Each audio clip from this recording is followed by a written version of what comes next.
This is a recipe for my sweet and spicy chili. It produces about, I don't know, 4 gallons, I guess, of chili. You could reduce the number if you'd like. I've got 2 pounds, about a little over 2 pounds of ground beef, 80-20. And I've got 2 pounds of pork sausage, 1 pound hot, 1 pound mild.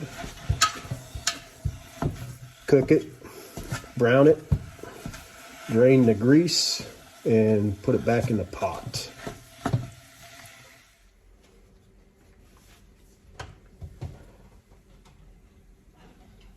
Okay, the bacon, you could put the bacon in with the hamburger and the hot sausage. I wanted it a little crispy, give a little bit of texture, so I put it in the oven, 375 for 30 minutes. You could do 375 for 25. It looks like I've got 1 or 2 that's extra crispy. But anyways, 375, 30 minutes about, and then drain the grease, chop it up in little 1-inch squares, throw it in with your hamburger and your sausage mix. Okay, after you add your chopped up crispy bacon, and you strain everything, of course, it's time to add the canned goods. Now for the canned goods, I use 4 cans of kidney beans. You use chili beans or whatever. I just use dark red or whatever's on sale. 4 cans of black beans. And depending on the diced tomatoes with chili, you can use Rotel. If I use Rotel, I use 8 cans. If I use the home store special, the diced tomatoes with green chilies, these are larger cans, so I use 6 of these. Okay, after you add all your canned goods, just give it a quick mix. All the canned goods, I strain the excess juices out. I'm going to be adding my own liquid, and this is the key. A lot of people don't, well, I shouldn't say a lot of people. Some people don't want to do it because of, it's alcohol related, but you need liquid, and you will not get drunk off this chili. There's no way at all. You're just putting alcohol in it for the yeast content. You will not get drunk. You will not taste it. I'm using, whatever beer I have available. 6 cans.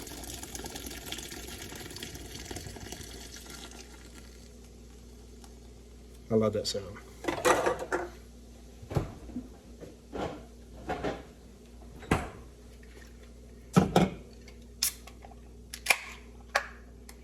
Today I'm using Coors Light because it's what I've got. You could use any beer. You could actually probably use non-alcoholic if you think you're going to get drunk. Like I say, all you're doing is getting the flavor from the beer and the yeast content. I would not use expensive beer. I mean, you could do whatever you want. I would not go out and get a 6-pack of Guinness or, something like that. I mean, you don't really need it. Like I say, you're not going to taste it anyways.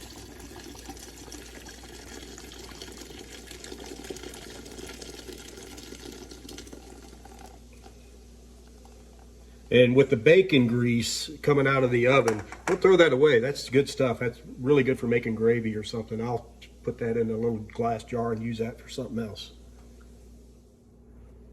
Okay, all the grease from the bacon is in a jar. And just on a side note, I just want to let you guys know, and you probably already know this already, make sure you put any kind of grease or oils in a jar. Do not dump them down your drain in your kitchen sink or anything. It doesn't matter if you've got city sewer or if you got a septic system. The grease and the oil is lighter than water, so it's going to sit on top of the water, and it's going to go down your fill line systems, or it's going to coagulate, and it's going to go in your drainage lines, and then you're going to have a very expensive bill at some point. So keep it in a jar, container, dispose of it properly.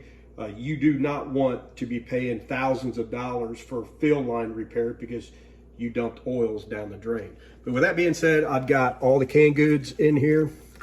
I got the heat at about, let's see, about medium. I'm gonna bring it to a simmer. I still have to add the vegetables. And they were pre-cut last night by my wife. And I use about 2 dozen jalapenos, de-seeded. If you want it hot, leave the seeds in it. I use about 2 or 3 big sweet onions.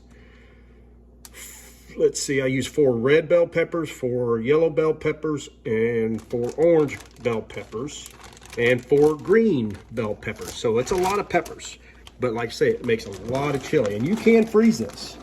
You can put it in containers and freeze it. It will last. I don't know if your family's like mine. You put it in the freezer, the next day you pull it back out. I mean, it never really makes it in there. We usually eat on this chili for a very long time until it's gone. Usually, you know, it depends on how many people's here. But so anyways, give this a good mix. And I still have to put all my dry ingredients in it, but that will come. And then once I get everything mixed in, I will put it on a simmer for about 4 hours until all the beans are nice and tender. The peppers and the juices and everything is all in it. So, yeah, like I say, just give it a good mix. Okay, for the dry ingredients, you can use light or dark brown sugar. I've got light, so that's what I'm going to use. About 2 cups, not that much. You could add a little bit more if you want it sweeter. Smoked paprika.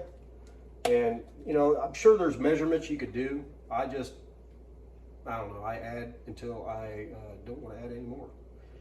So that's smoked paprika, chili powder. This is mild.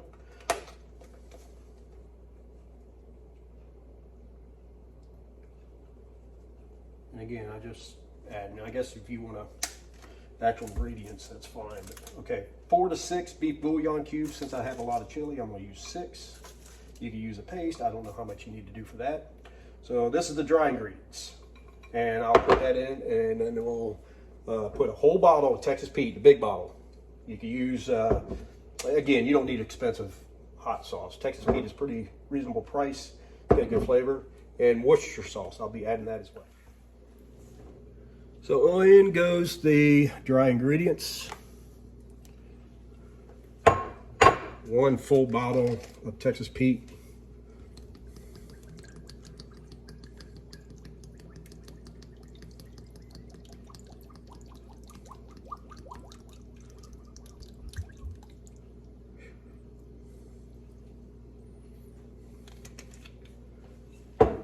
And then Worcestershire sauce. I mean, you don't use a whole bottle, but you just add, I don't know, 3 or 4 big tablespoons. Mix it.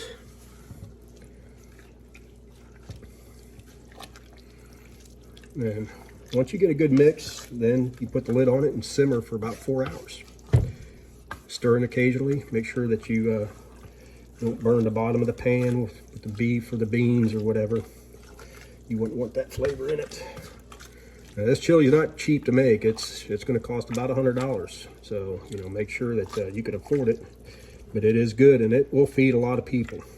So, alrighty.